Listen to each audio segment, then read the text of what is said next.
17. Profesor Dr. Abdul Muti MED, Menteri Pendidikan. 18. Profesor Dr. Insinyur Satrio Sumantri Brojonegoro, Menteri Pendidikan Tinggi, Sains dan Teknologi. Saya lengkapi ya, tadi 17, Profesor Dr. Abdul Muti MED, Menteri Pendidikan Dasar dan Menengah. Saya lanjutkan, Dr. Fadlizon MSc, Menteri Kebudayaan.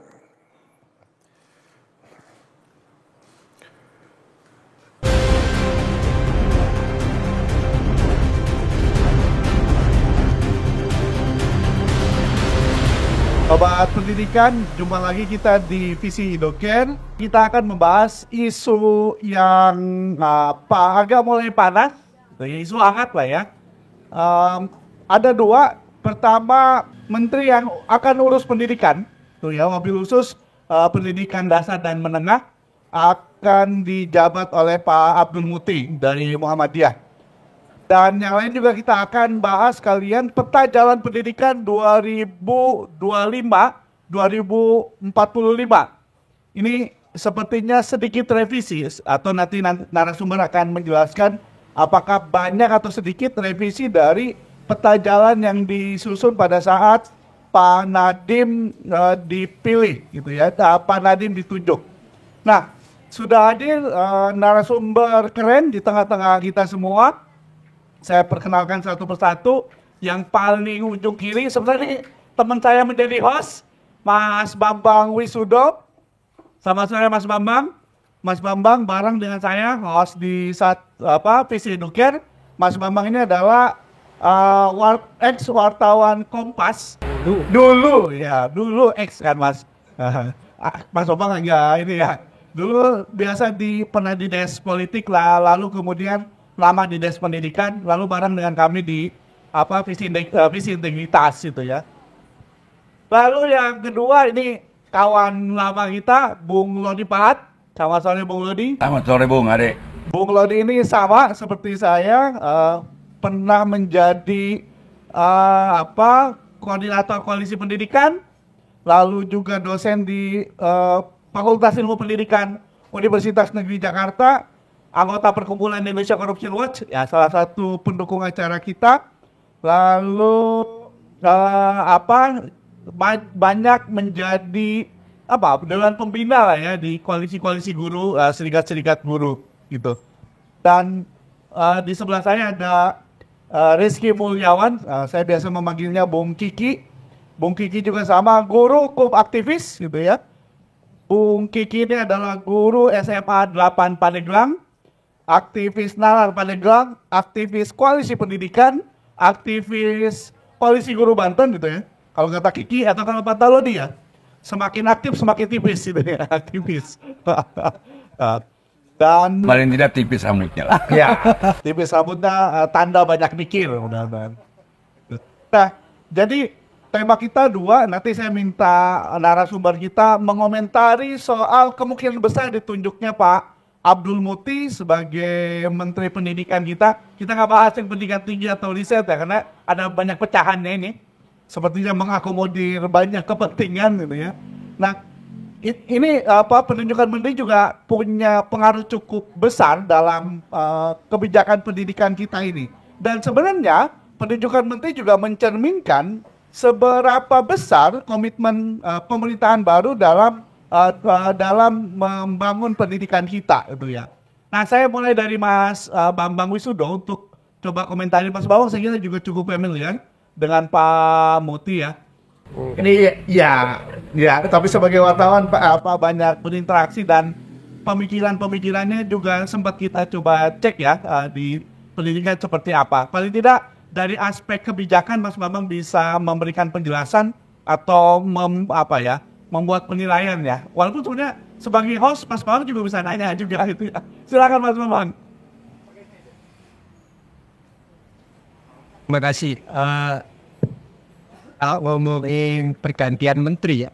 Lalu pergantian menteri kemarin itu kan menterinya Pak Nadiem ya.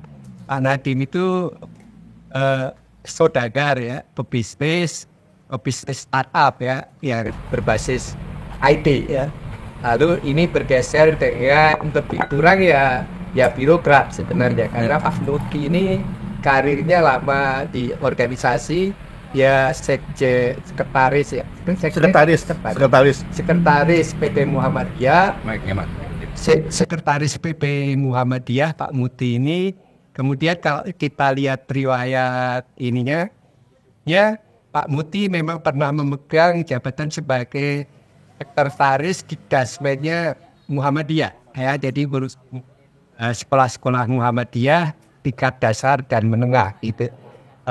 Tapi karirnya memang lebih banyak sebagai dosen UIN, ya, dosen UIN. Jadi ya oke saja ya. Ini ada track pendidikannya meskipun tidak hebat gitu ya.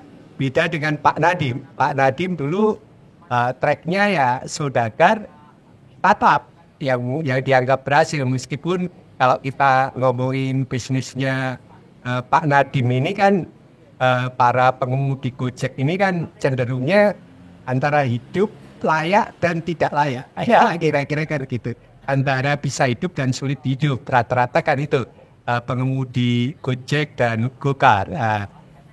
Kita berteknologi tinggi tetapi nasib buruhnya sama aja ya.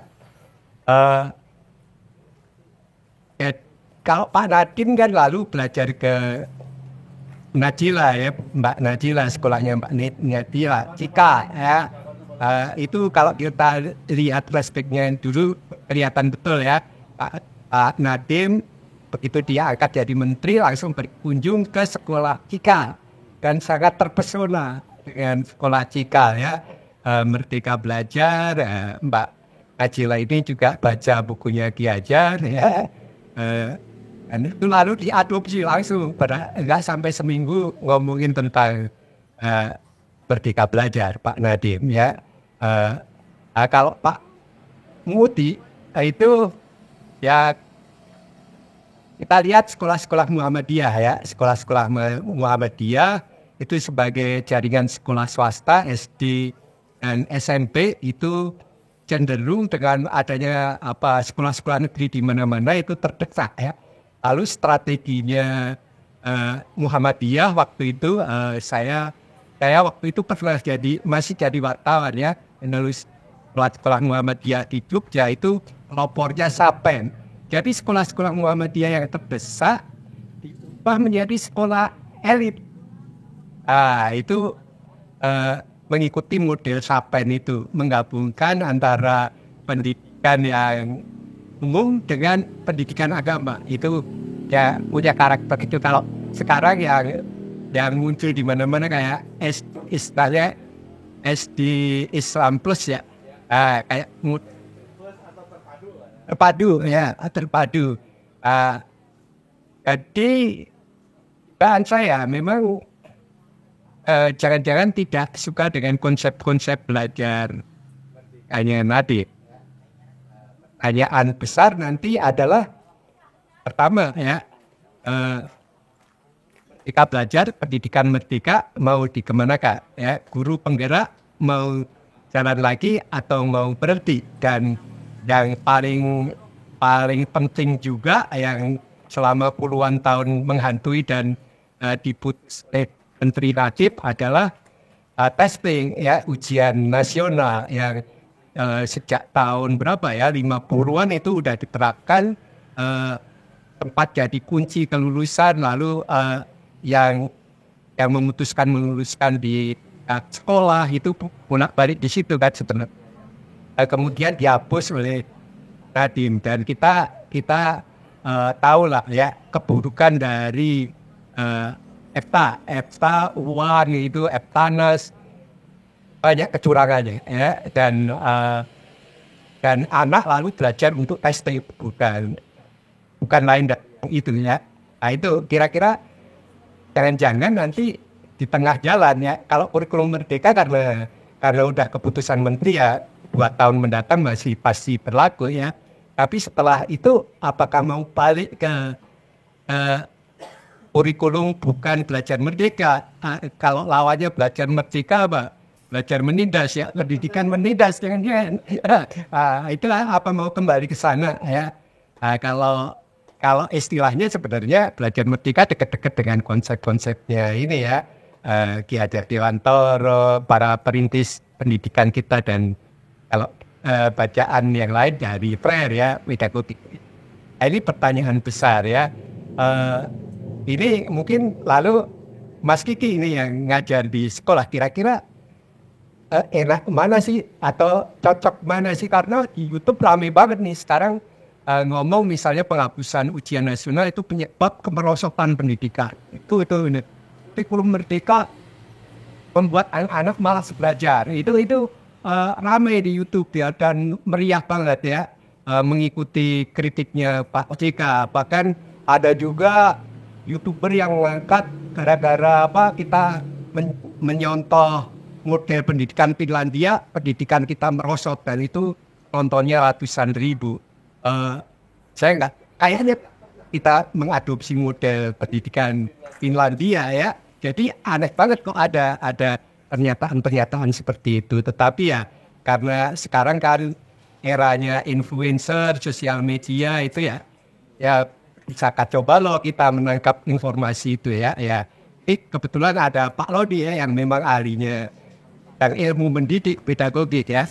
Mungkin Mas Kiki kita bagus dengar dulu ya. Gimana sih sebenarnya?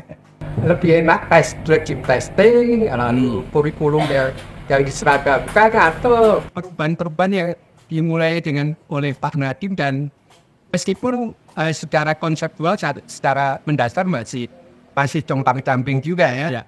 Oke. Atau ini nanti dimulai dari apa saja sih yang baik dari Nadiem yang perlu diteruskan oleh Menteri baru, kalau ada yang baik gitu ya. Yang buruknya apa yang harus ditinggalkan gitu ya.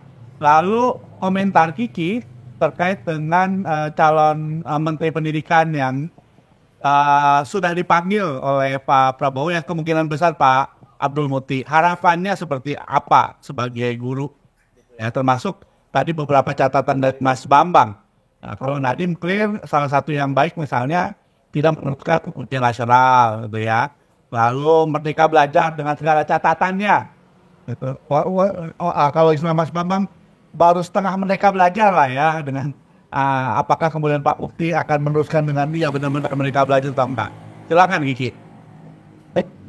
Assalamualaikum warahmatullahi wabarakatuh. Terima kasih atas pertanyaan dari Bang Ade tadi, cukup menantang ya untuk saya jawab, karena saya akan menjawab dari perspektif saya sebagai pendidik ya di sekolah. Saya mulainya dari bagaimana pandangan guru terhadap pemberlakuan kurikulum merdeka ini ya Bang ya. Atau catatan soal Nadiem deh, apa aja yang bagus yang diteruskan ya. Itu dulu. Ya, itu dulu yang bagus yang perlu diteruskan.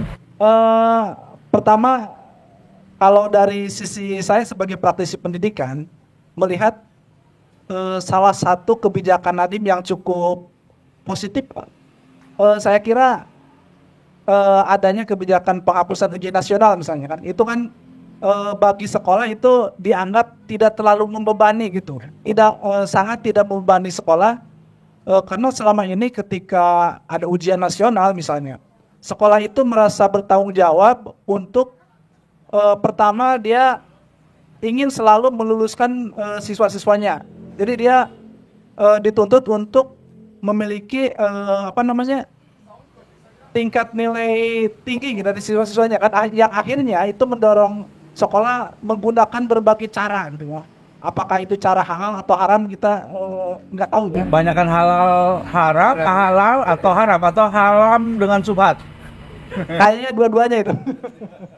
Jadi akhirnya sekolah dituntut untuk melakukan berbagai cara ya. Jadi pas ujian nasional guru banyak dosa maksudnya. Banyak dosa gitu. Nah, makanya saya memandang positifnya sekolah menjadi tidak merasa terbebani gitu. Akhirnya itu oleh kami dianggap sebagai kebijakan yang cukup bagus ya. Jadi menghilangkan ujian nasional, jadi mengembalikan fungsi kelulusan itu kepada sekolah gitu.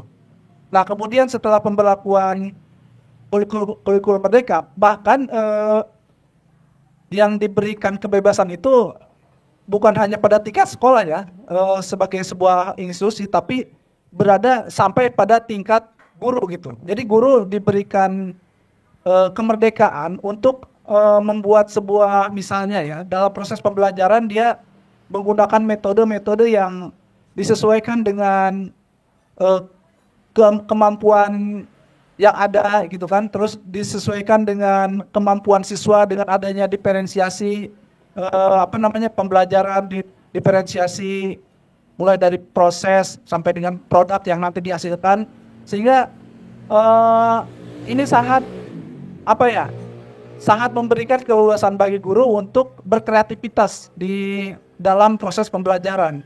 Nah kemudian memberikan kebebasan juga kepada guru untuk melakukan metode penilaian seperti apa. Yang karena tidak adanya UN ini, sehingga guru nanti diberikan kebebasan untuk memberikan nilai sesuai dengan metode-metode yang dia buat. Jadi lebih banyak nanti kepada proses, bukan kepada penilaian yang berfokus pada hasil gitu ya. Jadi kalau UN itu kan berfokus pada hasil, tapi yang sekarang itu kan guru diberikan kebebasan sehingga itu penilaian yang lebih dominan proses pembelajaran yang berlangsung di dalam kelas gitu ya. Nah, sisi positif ini, tetapi memang ada beberapa hal yang mungkin perlu kita kritisi juga ya. Jadi dalam yang baiknya dulu.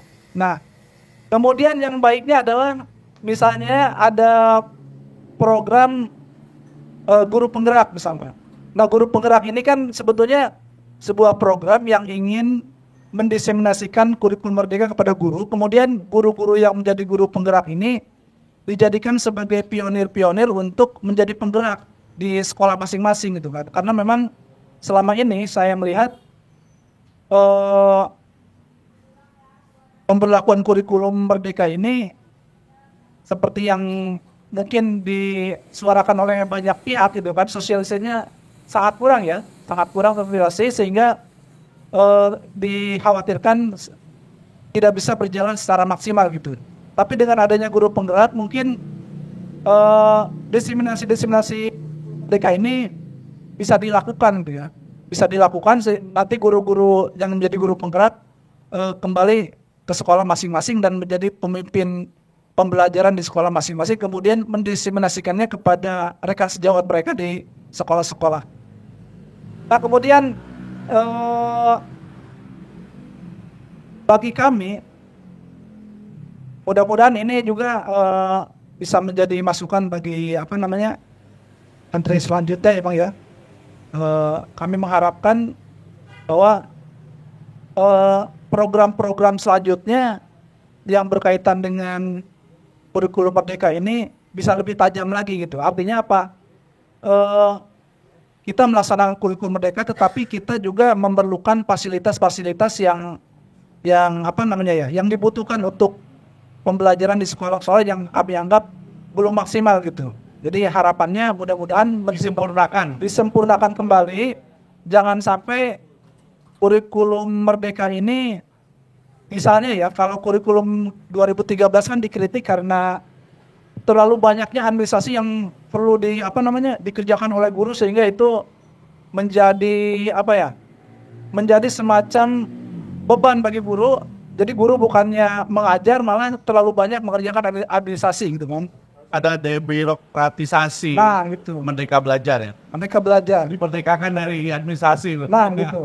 Nah, sementara yang saya lihat itu belum secara maksimal bisa dilakukan ya. Mungkin menteri baru bisa lebih tajam lagi untuk memberikan ruang-ruang pada guru untuk lebih berfokus bagaimana dia membuat sebuah pembelajaran di kelas yang menyenangkan, membahagiakan siswa, dan itu sesuai dengan kebutuhan mereka begitu. Ada lagi ya hal positif dari Nadiem yang perlu diteruskan? Yang perlu diteruskan mungkin itu dulu lah. Oke. Nah, yang sebelum Pak Lodi komentar terkait kemungkinan besar Pak Abdul Muti menjadi Menteri pendidikan. Harapannya seperti apa nih Pak Kiki? Pak Kiki masih lanjut sebagai guru. Harapan tentang Pak Abdul Muti. Iya, iya. Ya, saya mengharapkan Pak Abdul Muti pertama tidak buru-buru mengambil putusan mengganti-ganti kurikulum ya, gitu kan. Karena ini kurikulum kan kita kan baru beberapa tahun dan itu sampai saat ini kita kan belum ada penelitian yang mengatakan efektivitas dari kurikulum ini. Kurikulum 2013 itu juga dulu kan belum ada gitu kan penelitian yang menyatakan 2013 itu tidak efektif gitu kan. Nah, jangan sampai ini mengulang hal serupa gitu. Artinya saya mengharapkan biarlah kurikulum ini berjalan dulu semaksimal mungkin beberapa waktu sambil pemerintah ini mengadakan suatu pengukuran, penelitian bagaimana efektivitas dari kurikulum Merdeka ini dalam meningkatkan kualitas pendidikan di Indonesia. Dan saya berharap program-program seperti guru penggerak misalnya kan itu jangan cepat-cepat juga ditiadakan kan, karena itu kan salah satu bentuk dari bagaimana mendiseminasikan kurikulum kurikulum Merdeka kepada sekolah-sekolah gitu. Ada harapan, ini kan judul kita nih menebak arah pendidikan nasional gitu ya. Ada harapan positif atau gimana? Kalau guru berani nggak ngomong kayak gitu? Biasanya nggak berani ya. Ya takut nanti dipanggil kepala sekolah atau kepala dinas. Saya ke Pak Lodi nanti Kiki menambahkan. Bung Lodi ada catatankah terkait dengan kemungkinan dipilihnya Pak Muti itu? Lalu apakah tadi Mas Bambang ataupun Kiki juga sudah mulai membuat catatan sedikit harapan lah ya. Janganlah ganti menteri terus kebijakannya diganti gitu. Kan yang rugi ujung-ujungnya yang pusing guru, orang tua juga ikut pusing karena banyak yang juga diganti gitu ya. Catatan Pak Lodi lah terkait dengan ini dan tentu saja harapan lah di Menteri Pendidikan baru ini. Silakan Pak Lodi. Terima kasih Bung Ade. Saya tertarik dari tertarik istilah. Halo, ya. Saya tertarik dengan anak itu atau judulnya nih, ganti menteri, ganti kebijakan. Kalau ini secara historis saja ya. Secara historis mudah-mudahan catatan saya ini benar ya, bahwa sebenarnya ada berapa kali ganti menteri. Bung Ade mungkin lebih hafal tahu berapa kali ganti kurikulum. Ya. Kalau ganti kurikulum itu kan bisa ganti menteri, ganti kurikulum. Ya. Bahkan sebenarnya secara historis nih, ketika Pak Sudibyo itu tahun Bambang Sudibyo betul. Bambang Sudibyo itu koreksi teman-teman kalau saya keliru itu dia 2004 membuat namanya kurikulum berbasis kompetensi ya, KBK 2004. Masih menteri yang sama 2006 diganti lagi jadi kurikulum tingkat satuan pendidikan. Betul teman-teman guru? KTSP. Itu masih satu menteri. Satu menteri aja ganti menteri. Itu kemudian ganti kurikulum. Sorry ya, saya melihat kurikulum aja deh. Karena yang menjadi persoalan nanti di sekolah itu adalah kurikulum. Kemudian Muhammad Nuh datang ganti kurikulum 2013 kan. Datang Nadiem. Memang kalau dari keputusan kayaknya 2024. Terus karena sebelumnya kena COVID segala macam gitu ya. 2024 baru jadi kurikulum Merdeka. Jadi kalau saya lihat secara historis saya mulai dari mulainya begini. Dari Orde Baru aja ganti menteri. Orde Baru loh. Orde Baru kan sangat rezim Soeharto kan kuat banget tuh. Itu ganti menteri ya, ganti kebijakan. Setahu saya yang tidak ganti kebijakan Pak Watasan. Kalau Dr. Yusuf ganti dong. Dr. Yusuf ganti malah dia gantinya ganti jadwal ya. Teran itu ya jadwal master tambah tahun dan kemudian dia ganti di pendidikan tinggi NKK BKK itu menteri ya. Kemudian seterusnya zaman reformasi udah bayangin satu menteri aja bisa dua ganti kebijakan kurikulum. Kemudian datang Muhammad Nuh ganti kurikulum, datang Nadiem ganti kurikulum. Jadi bukan ini kan menebak ya. menebak saya, tapi secara historis ya, saya yakin akan diganti. Saya yakin akan diganti. Akan diganti, saya yakin. Dulu juga kalau teman-teman ngomong tentang kurikulum merdeka yang protes-protes, saya bilang, sabarnya tunggu aja, ganti menteri juga akan diganti itu kan. Apakah teman-teman kebijakan? Persoalannya kan kebijakan pendidikan kita kan tidak memperhatikan guru.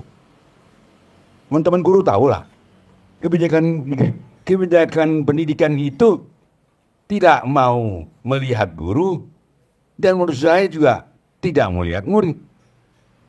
Atas nama murid, ya. Tapi kalau atas nama guru, saya nggak yakin.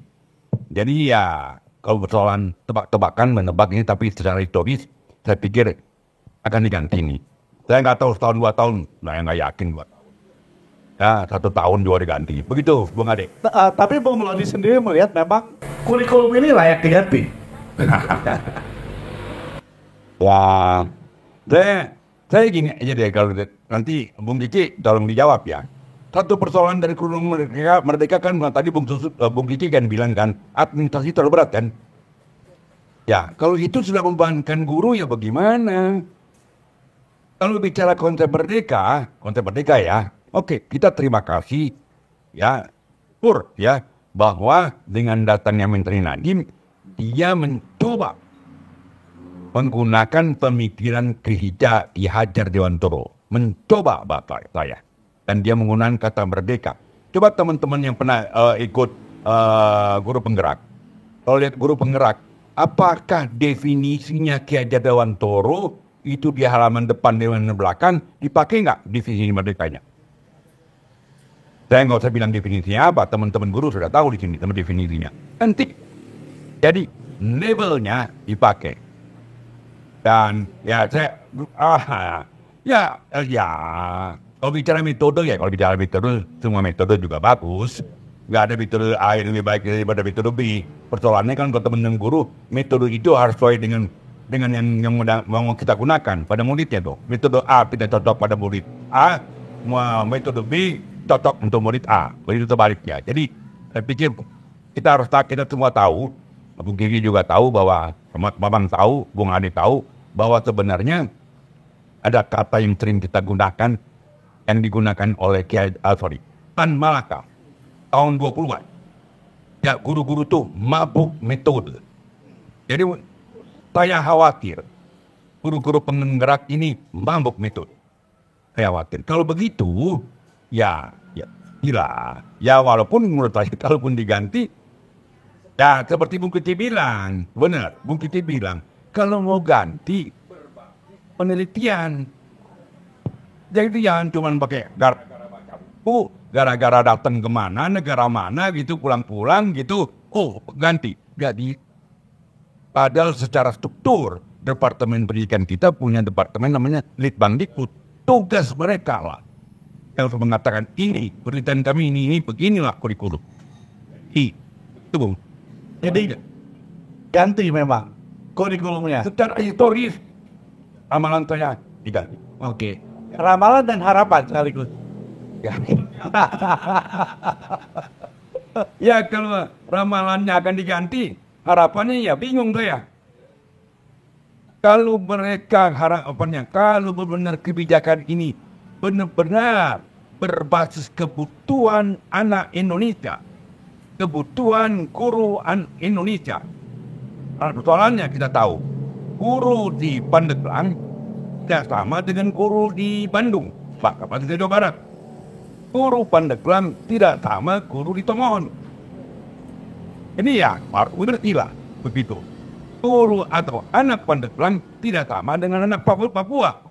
Jadi ya, harapan saya kalau mereka melihat itu harapan. Kalau mereka tidak melihat itu, saya kata ini tidak ada harapan. Itu Bung. Jadi berbasis pada guru, pada peserta didik. Betul. Ya. Itu. Kalau sebelum ke Mas Bambang, kalau Pak Lodi, Bung Lodi sendiri lihat profil calon Menteri Pendidikan yang baru Pak Muti, apakah ada harapan? Sebelumnya kan Pak JK cukup keras menyerang Pak Nadiem Makarim yang dianggap tidak mengerti pendidikan, tidak punya background pendidikan, bahkan jarang di kantor. Kalau yang terakhir, kalau saya ini ya, paling tidak punya background pendidikan. Kali ini Pak Muti punya background pendidikan gitu ya, terutama di Muhammadiyah. Nah, Pak Bung Lodi sendiri melihat profil Pak Muti, optimis gak dia bisa menjadi nakoda untuk membawa kementerian yang ngurus pendidikan ini menuju jalan yang yang lebih baik gitu ya, menuju jalan yang benar, Shiratal Mustaqim gitu ya. Bung Lodi. Saya tidak terlalu berani menjawab bahwa saya tidak seperti Mas Bambang ya, agak mencari data biodatanya menteri yang baru itu ya. Saya nggak berani mengenai profilnya, tapi saya mau mengatakan begini sebenarnya. Pimpinan sebenarnya kalau dia punya stafnya bagus dan benar-benar staf yang ngerti pendidikan, saya pikir agak tidak menjadi banyak problem gitu. Kan pimpinan leader itu kan perlu leadership, tergantung leadershipnya. Saya belum tahu menteri dan baru itu tergantung leadership. Kalau dia bagus, kemudian stafnya bagus yang betul-betul ahli pendidikan, sebenarnya secara struktur ahli pendidikan yang disebutkan ada di Litbang. Tinggal dia pakai aja gitu ya. Menurut saya tergantung, dan saya nggak berani mengatakan baru. Itu tergantung kepimpinannya dia aja. Begitu, Bung. Oke, kita maju ke isu berikutnya terkait dengan peta jalan yang pasti juga akan berkaitan dengan menteri baru, kebijakan baru gitu ya. Saya minta komentar dari Mas Bambang secara makro lah ya terkait dengan peta jalan ini.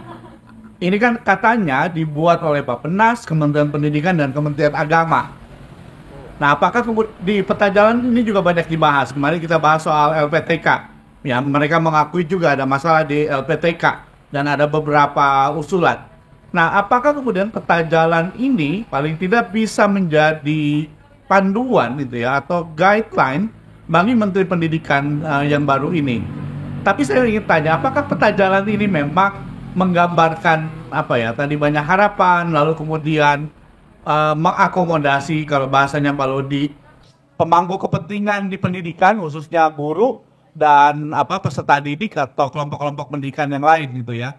Karena kalau di kelompok pendidikan setahu saya ya mereka baru terima ini gitu ya, dan asbabun nuzul munculnya peta ini saya belum banyak ini ya. Paling tidak dari kolega-kolega di pendidikan banyak yang mengaku tidak tahu dan tahunya sudah ada begitu ya. Dari proses dan dari isinya Mas Bambang mungkin bisa kasih catatan terkait dengan peta ini. Apakah memang bisa dipakai oleh Menteri Pendidikan kita yang baru untuk memperbaiki, meningkatkan kualitas pendidikan kita supaya berkeadilan dan sekali lagi berkualitas gitu ya. Silakan Mas Bambang.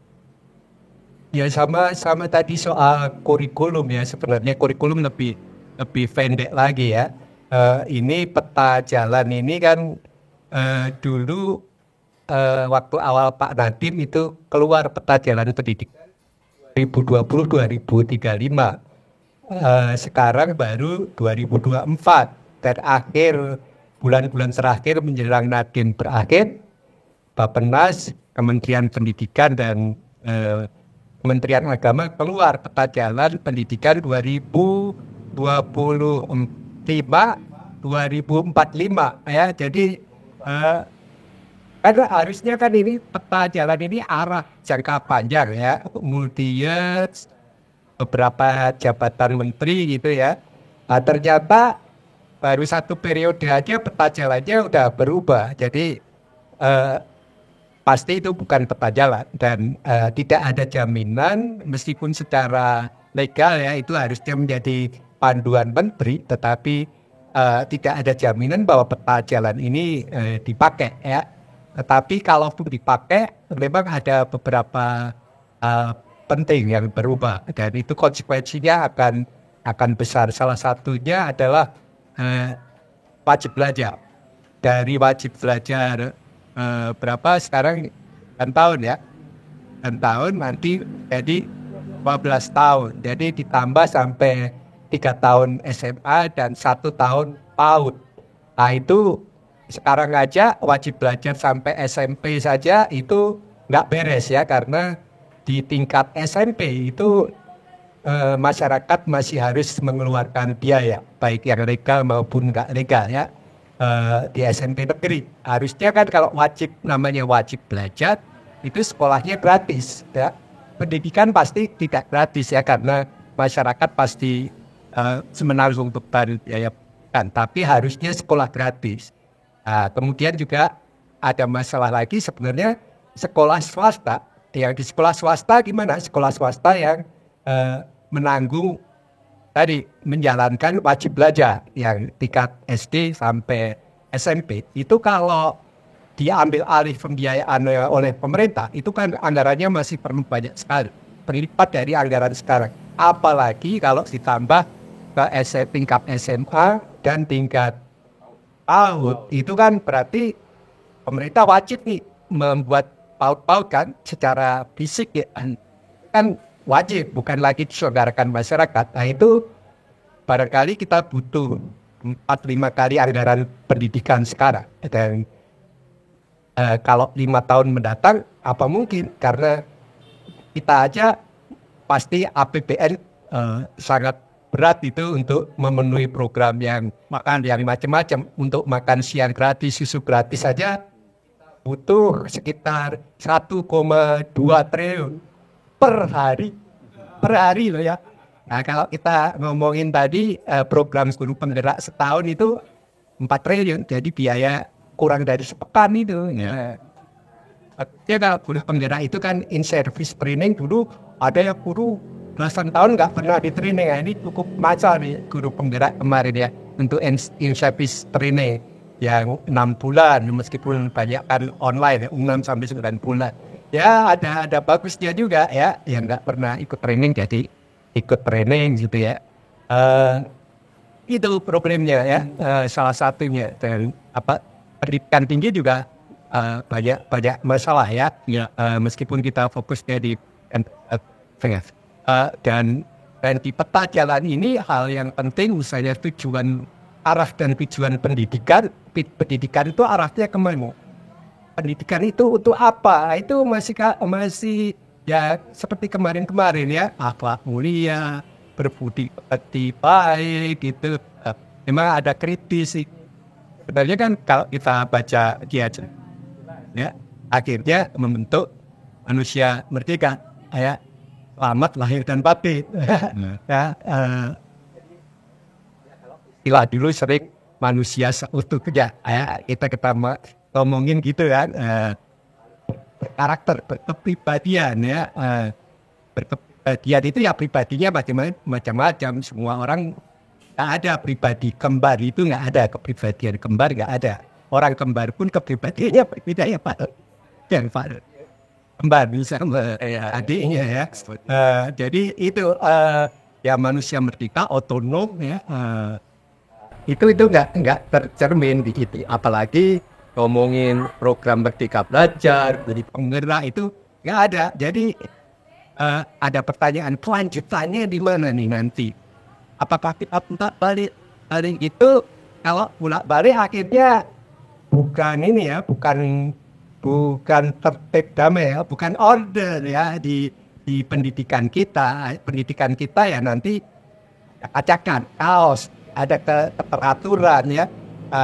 Problemnya kita belum pernah nih, sejak Orde Baru dulu ada pembangunan jangka panjang ya, tapi sekarang kebijakan pendidikan jangka panjang yang disepakati semua partai politik, semua calon nanti yang mau jadi calon presiden, menteri KTP, kita nggak punya kesepakatan politik itu, apalagi yang melibatkan guru-guru ya, masyarakat, guru-guru.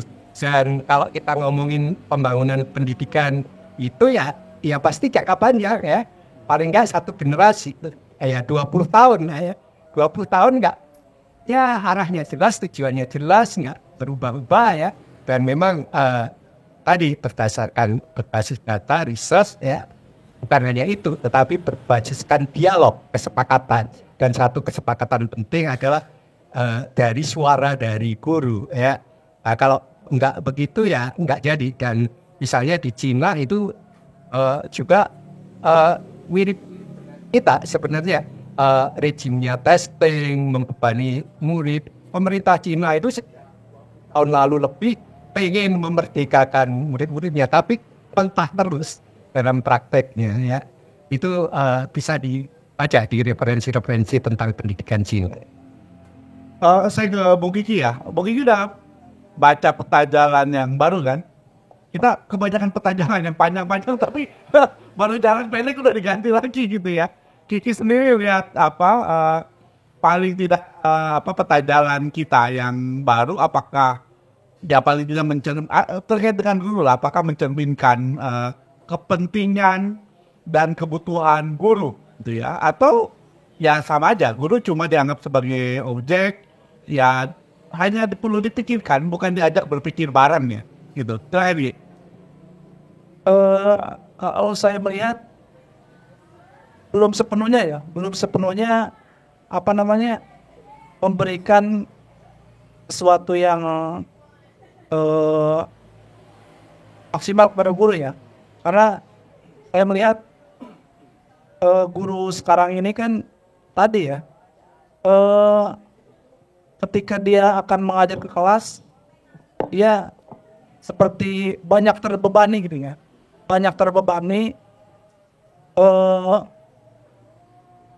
misalnya ya kinerja lah gitu kan, abisasi yang lain gitu kan. Nah, hal-hal seperti itu saya inginnya guru ke depan itu betul-betul yang dipikirkannya dia itu tentang siswa. Bagaimana dia membuat sebuah pembelajaran yang betul-betul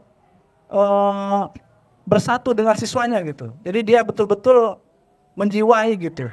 Nah, sebelum ke sana kan guru sudah dibebani dengan saya belum mengerjakan kinerja misalnya kan, saya belum mengerjakan administrasi gitu kan, belum lagi saya harus pemberkasan sertifikasi misalnya kan. Nah, hal seperti itu saya harapannya menteri selanjutnya itu mengurangi beban-beban yang administratif yang sebetulnya tidak berhubungan langsung dengan bagaimana seorang guru ingin membentuk seorang muridnya di kelas gitu. lebih berat mana, beban administratif atau politik? Ini mau pilkada soalnya. Kalau khusus di Pandeglang mungkin lebih berat politik ya. Karena satu contoh. Misalnya ya, tentang anggaran BOS saja. Saya inginnya negara itu memberikan suatu perlindungan bagi manajer di sekolah, terutama kepala sekolah, dan guru-guru ya yang membantu pengelolaan anggaran itu, bagaimana memberikan keleluasaan supaya mereka itu betul-betul menggunakan anggaran BOS itu sesuai dengan kebutuhan mereka begitu, bukan kebutuhan yang lain-lain. Nah, ini kan di lapangan, ini salah satu contoh kebijakan negara yang tidak nyambung dengan praktik di lapangan. Akhirnya para kepala sekolah ini kan dibebani, salah satunya misalnya ya di Pandeglang. Para kepala sekolah kan disuruh membuat baliho kan, baliho calon tertentu misalnya. Baliho calon tertentu. Ini suatu Disebutin ya tahunnya. Nanti aja ya kita berbicara kebenaran. Jadi ini kan salah satu hal yang sangat miris gitu ya. Bagaimana sekolah itu, kalau menurut saya, kita memberikan kemerdekaan kepada murid untuk belajar, tapi gurunya sendiri, kepala sekolahnya tidak merdeka begitu. Dibebani dengan hal-hal yang seperti itu. Akibatnya apa? Sebagus apapun, kalau menurut saya, sebagus apapun jalan pendidikan kita, kalau ini tidak bisa pemerintah turun tangan melindungi guru, melindungi sekolah, menurut saya peta jalan ini hanya akan jadi konsep yang mengawang-awang gitu. Pendidikan Indonesia akan tetap saja tertinggal dan pendidikan itu dianggap sebagai sesuatu hal yang tidak penting kan oleh para pemimpin politik gitu. Akibatnya seperti itu. Mungkin harapan saya kepada menteri yang akan datang betul-betul dia melindungi institusi pendidikan dan melindungi para penyelenggara pendidikan ini supaya mereka itu merdeka di dalam menggunakan anggaran yang betul-betul untuk meningkatkan bagaimana proses pembelajaran di sekolah mereka begitu kan. Harapan saya begitu. Satu pertanyaan ke Pak Lodi aja ya, terkait dengan peta jalan ini Pak Lodi secara umum. Tadi walaupun Pak Lodi bilang ada riset gitu ya, maksimalkan litbang, tapi Pak Lodi sendiri lihat secara filosofis ya, pendidikan kita ini kan menjadi dasar kalau kita mau membuat peta aja jalan. Terusnya bagaimana gitu Pak Lodi? Ya, saya pikir kalau kita mau bicara pendidikan, saya mau komentarin begini dulu, Pak. Namanya peta pendidikan ya, nasional ya. Peta jalan pendidikan, itu Pak. Peta jalan pendidikan. Kita mesti garis bawahi kata pendidikan. Saya tidak keliru ya. Saya mengutip Purwudha, salah, Pak Winod Rahmat.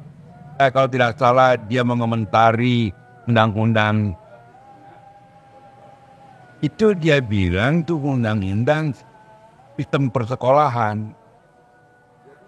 Ini semua ini ngomongin persekolahan. Bukan, Bung. Karena saya baru ditutup Mas Bambang ya. Kalau kita bicara pendidikan, itu kan udah sekolah aja.